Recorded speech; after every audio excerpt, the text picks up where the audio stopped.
na pinalihan ni Langga. Kaya pangalagaan, talaga naman kinikilala na Parang matanda. ng iba't ibang samahan ng mga alagad ng Pilipinas. Miyembro na siya ng Art Association of the Philippines at siya ang pinakabata rito. Ang nakita ko na unique sa kanya ay yung tinatawag mo na ear art or nail art na usually ang mga images ay parang childlike. Pero actually sa trend sa Europa ay mga adult artists ito.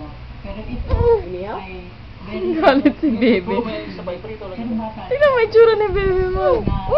malalim at mature. Para masabi mo dito sa bata, ang ability niya at ang mga skills niya dapat mas advanced kaysa sa kanyang age. Meron kasi expectation bawat age. Mahirap Sira mo pa niya kain niya. pero hindi ito naging sagabal para suportahan ang anak. Hindi naman drawing ang mukha ni bebe. Tapos nagpa-part-time po Be. sa painting ko. Tipid lang. Yeah. Awit yung Huwag daw siya i-video. pagkain. Put in the aka na be. Una kasi, may mga ahensya naman na pwede nilang puntahan ng hindi. Hindi ipakita oh.